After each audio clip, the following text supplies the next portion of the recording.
أعوذ بالله من الشيطان الرجيم بسم الله الرحمن الرحيم ولقد جعلنا في السماء بروجا وزيناها للناظرين وحفظناها من كل شيطان رجيم إلا من استرق السمع وأتبعه شهاب مبين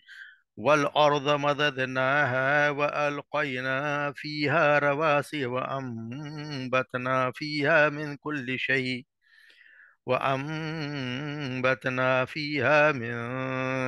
شيء موزون وجعلنا لكم فيها معايش ومن لستم له برازقين وإن من شيء إلا عندنا خزائنه وما ننزله إلا بقدر معلوم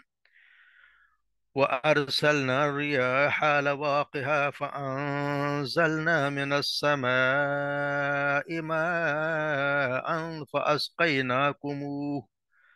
وما أنتم له بخازنين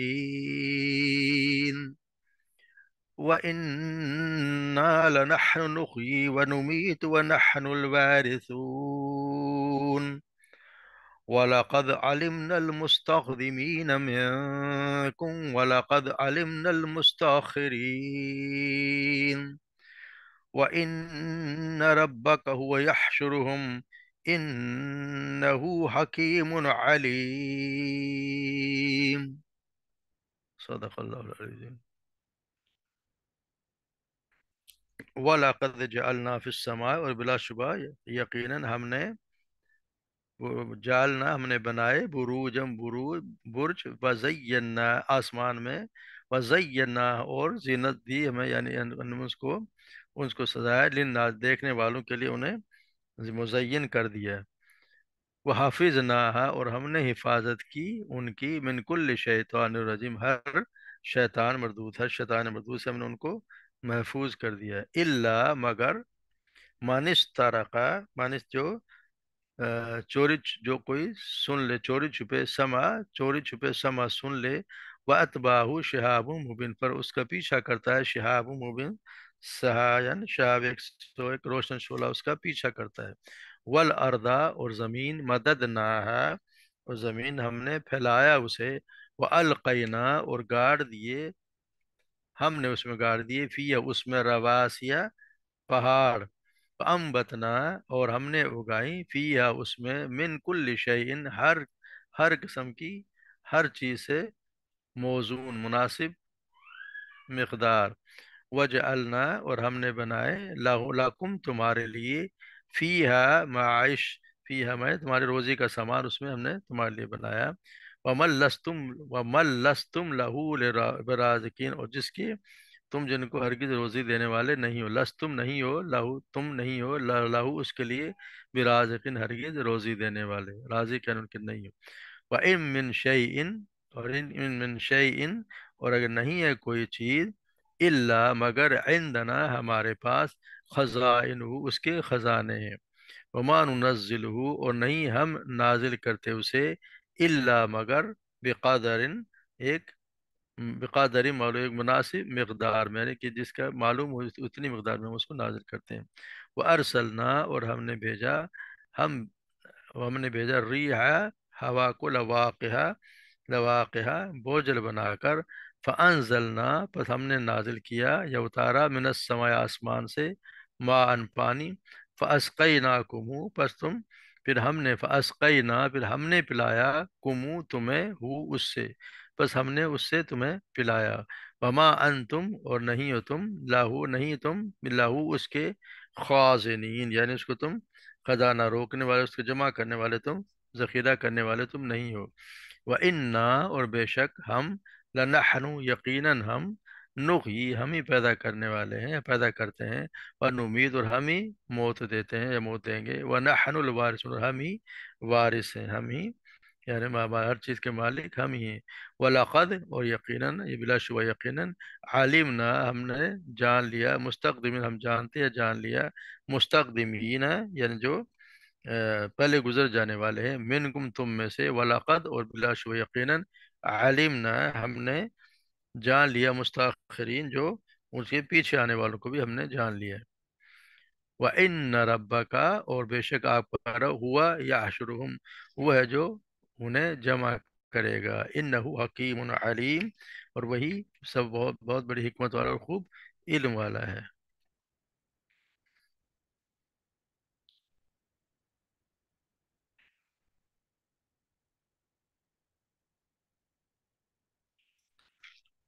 مختصر سے ہم اس کی تفسیر دیکھ لیتے ہیں۔ اللہ تبارک و تعالیٰ اپنے کبریائی کا بیان کر رہے ہیں، وَلَقَدْ جَعَلْنَا فِي السَّمَاءِ بُرُوجًا، یقیناً ہم نے آسمان میں برج بنائے اور ہم نے مزین کر دیا دیکھنے والے آسمانوں کو اور برجوں کو ہم نے مزین کر دیا دیکھنے والوں کے لیے۔ برج سے مراد یہ، ویسے تو یہ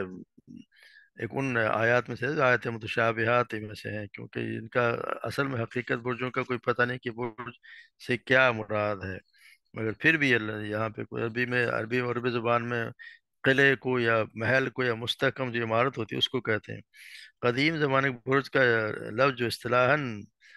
ان 12 منزلوں کے استعمال ہوتا ہے جس پر سورج کے مدار کو تقسیم کیا گیا، سورج کے مدار کو 12 منزلوں میں تقسیم کیا گیا، اس کو ان کو برج کہتے تھے۔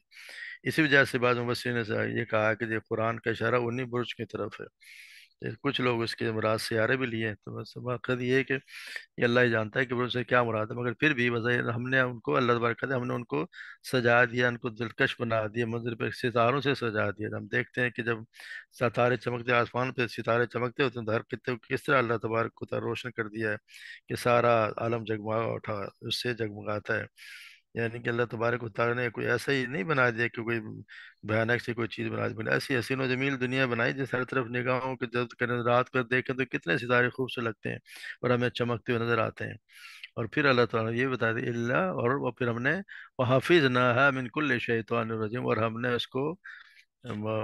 شیطانوں سے بھی اس کی حفاظت کے لیے بندوبست کیا ہے۔ یعنی کہ اللہ تبارک و تعالیٰ نے بلند و بالا اور عرف والا آسمانوں کو پیدا کیا ہے، پھر انہیں مختلف ستارے اور ان کے میں مزین فرما دیا، اور سخت اگر اس پر غور کرے گا تو اللہ تبارک و تعالیٰ بے شمار روشن نشانیات اس کو نظر آئیں گے، اور پھر اس کو وہ حیران بھی ہوتا ہے انسان۔ اور پھر اللہ تبارک و تعالیٰ نے شہابوں کو یا آسمانوں کو سرکش شیطانوں سے حفاظت کا ذریعہ بنا دیا تاکہ وہ ملائکہ کی کوئی بات سن نہ سکے۔ ان میں سے اگر کوئی سرکشی کرتا ہوا، الا من استرق قسم واتبعه شهاب مبین، کوئی سرکشی کرتا ہوا اور کچھ وہاں سے بات سننے کی کوشش کے لیے پیش قدمی کرتا ہے تو اسے ایک روشن انگارہ وہاں سے آتا ہے اور وہ اس کو تباہ کر دیتا ہے۔ یوں بھی، یا کبھی کبھی یوں بھی ہوتا ہے کہ وہ شہاب ثاقب کے پہنچنے سے پہلے ہی سنی ہوئی کوئی بات دوسرے شیطانوں تک منتقل کر دیتا ہے، اور وہ شیطان اپنے دوست جو نجومی ہیں یا کاہن وغیرہ ان تک پہنچا دیتے ہیں، تھوڑی بہت بات سن لیتے ہیں، پھر اسی کو آگے آگے وہ لگا بجھا کے بہت ساری باتیں بنا لیتے ہیں۔ جیسے کہ سیدنا ابو ہریرہ بیان کرتے ہیں کہ آپ صلی اللہ علیہ وسلم نے فرمایا، جب اللہ تعالیٰ آسمان میں کسی معاملے کا فیصلہ کرتا ہے تو اس کے حکم کو سن کر فرشتے جھکتے ہوئے عاجزی اختیار کرتے ہیں اور اپنے پر مارنے لگتے ہیں۔ فرمان الہی کہ انہیں اسی طرح سنائی دیتا ہے گویا کہ صاف چکنے پتھر پر زنجیر چلانے سے آواز پیدا ہوتی ہے۔ پھر جب فرشتوں کے دلوں سے گھبراہٹ دور ہو جاتی ہے تو آپس میں ایک دوسرے سے پوچھتے ہیں کہ تمہارے رب نے کیا حکم دیا ہے، تو وہ کہتے ہیں کہ حق بات کا حکم دیا، اور اللہ تعالیٰ بڑا بلند و برتر ہے۔ فرشتوں کی باتیں شیطان چوری چھپے سنتے ہیں، یعنی شیطانوں کو اللہ نے اتنی طاقت دی ہے کہ وہ اوپر تک چلے جاتے ہیں،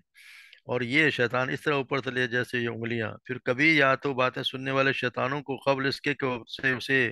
نیچے والے کو بتائے چنگاری جلا ڈالتی ہے، اور کبھی چنگاری کے اس تک پہنچنے سے پہلے وہ اپنے ساتھی کو بتا دیتا ہے، اور اس طرح یہ باتیں وہ زمین تک پہنچا دیتے ہیں۔ پھر ان باتوں کو جادوگر تک پہنچا دیا جاتا ہے، اور ایک سچی بات کو اس میں 100 جھوٹی باتیں ملا کر لوگوں سے بیان کرتا ہے۔ اس جادوگر کی کبھی اگر کوئی بات سچ نکل آتی ہے تو لوگ کہنے لگتے ہیں کہ دیکھو فلاں دن اس جادوگر نے ہم سے یہ کہا تھا، لہٰذا اس کی بات سچ نکلی، حالانکہ وہی بات ہے جو آسمان سے اڑائی گئی تھی۔ اس طرح سیدنا عائشہ بیان کرتی ہیں کہ انہوں نے آپ صلی اللہ علیہ وسلم کو فرماتے ہوئے سنا کہ آپ فرما رہے تھے،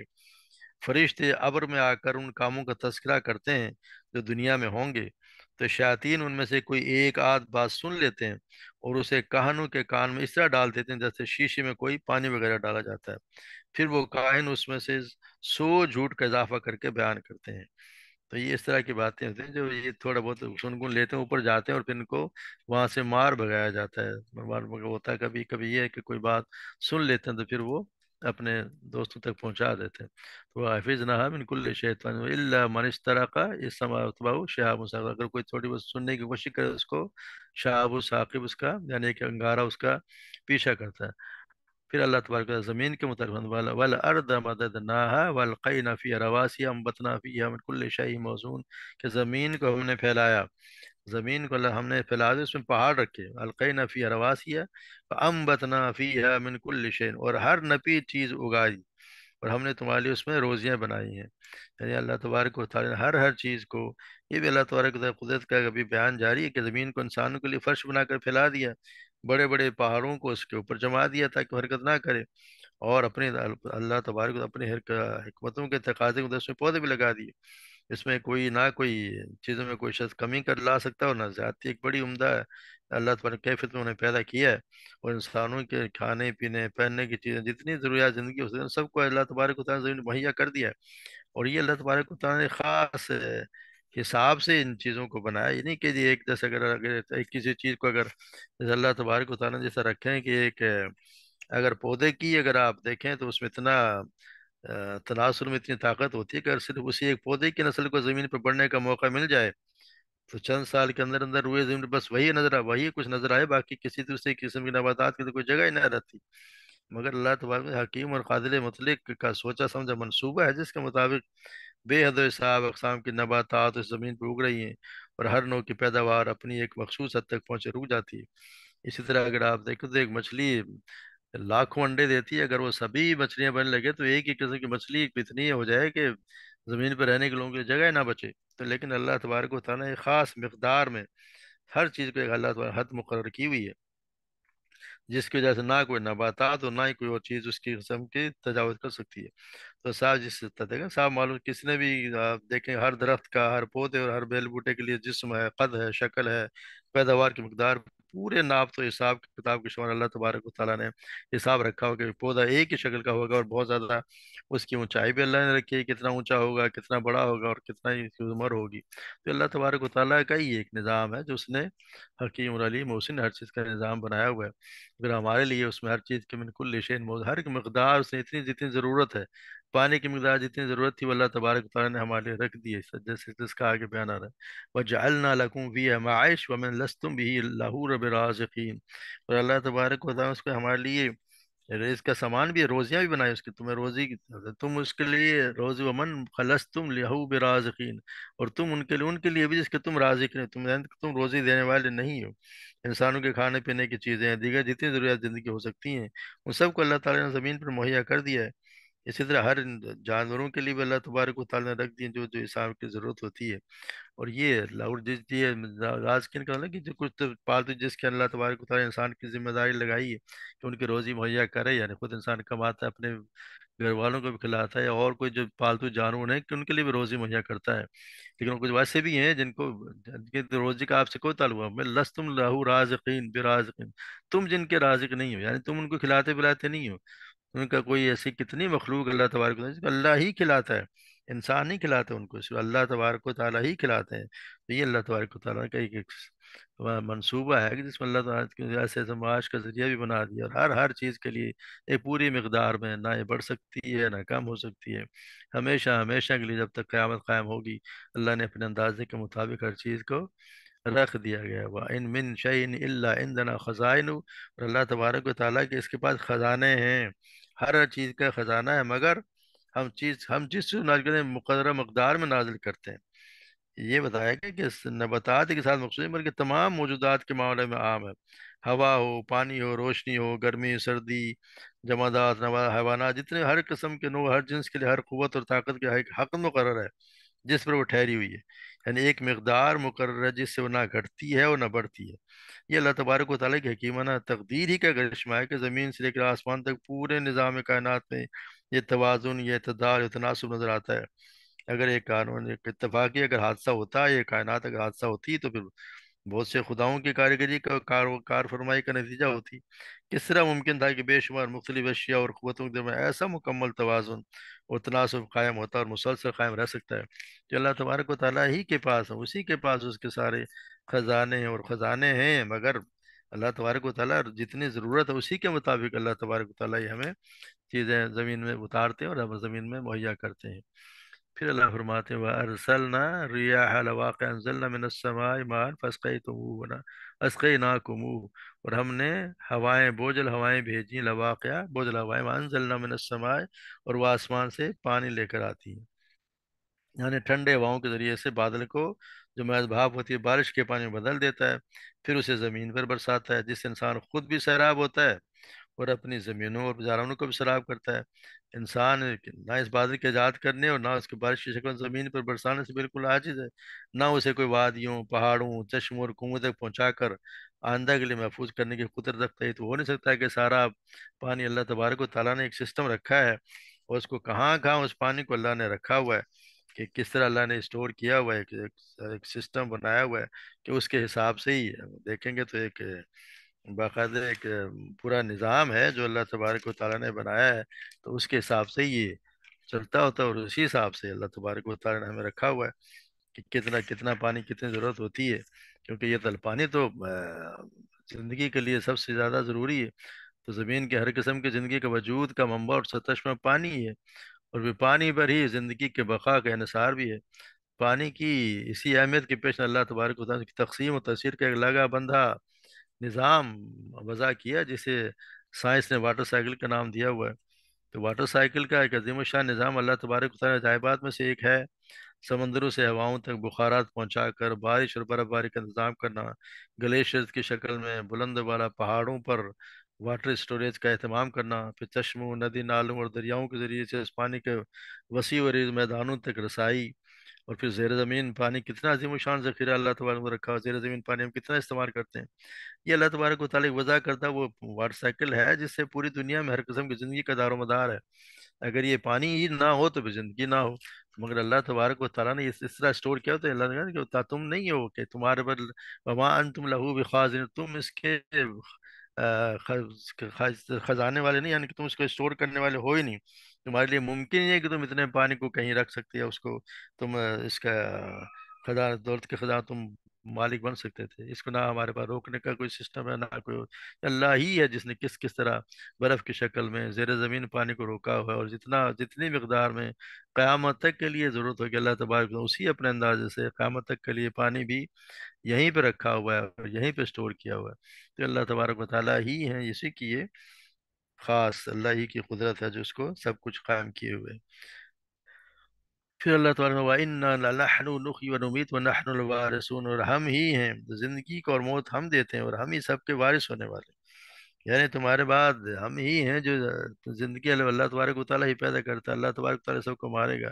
اور یہ بھی ہے کہ تمہارے مرنے کے بعد ہم ہی باقی رہنے والے ہیں۔ یعنی تمہیں جو کچھ بھی ملا ہوا ہے میں عارضی استعمال کے لیے ملا ہوا ہے، آخر کار دی ہوئی ہر چیز کو یوں ہی چھوڑ کر تم خالیت رخصت ہو جاؤ گے، اور یہ سب چیزیں جو کہ تم ہمارے خزانے میں رہ جائیں گی۔ یعنی اللہ تبارک و تعالیٰ ہی وارث، ہر چیز کا وارث تو اللہ ہی ہے۔ ہمیں جو چیز بھی ملی ہوئی ہے ہم وقتی طور پہ ہے، اس کے بعد تو ہمارے پاس کچھ بھی نہیں،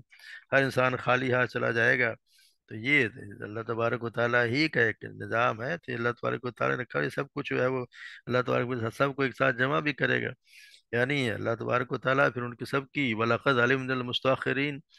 وَلَقَدْ عَلِمْنَا الْمُسْتَقْدِمِينَ مِنْكُمْ وَلَقَدْ عَلِمْنَا الْمُسْتَأْخِرِينَ، اور ہم ہی ہیں جو ان لوگوں کو بھی جان رکھا ہے جو تم سے پہلے آگے جانے والے، اور بلا شک ہم نے ان کو بھی جان رکھا ہے جو بہت پیچھے آنے والے ہیں۔ تو اللہ تبارک و تعالیٰ سب کو جانتا ہے، ان ربک ہو یاشر، اللہ تبارک اور تمہارا رب ان سب کو ایک دن جمع کرے گا۔ انہ حکیم علیم، اور وہی ہے جو حکمت والا ہے اور بہت زیادہ جاننے والا ہے۔ یعنی اللہ تبارک و تعالیٰ اگلے اور تمام پچھلے انسانوں کی خبر رکھتا ہے، آدم علیہ السلام سے لے کر جتنے لوگ بھی دنیا میں آئے اور گزر گئے اور جتنے لوگ قیامت تک پیدا ہوں گے، سب کی اللہ کو خبر ہے۔ اللہ کو پتہ ہے کون انبیاء پر ایمان لایا، کس نے اللہ تعالیٰ کی بندگی کی، کس نے نافرمانی کی، کوئی بات بھی اس سے مخفی نہیں ہے۔ اور اس حقیقت جس طرح اس کے کمال قدرت کی دلیل ہے، اسی طرح اس کے کمال علم کی بھی دلیل ہے، اور قیامت کے دن تک اللہ تعالیٰ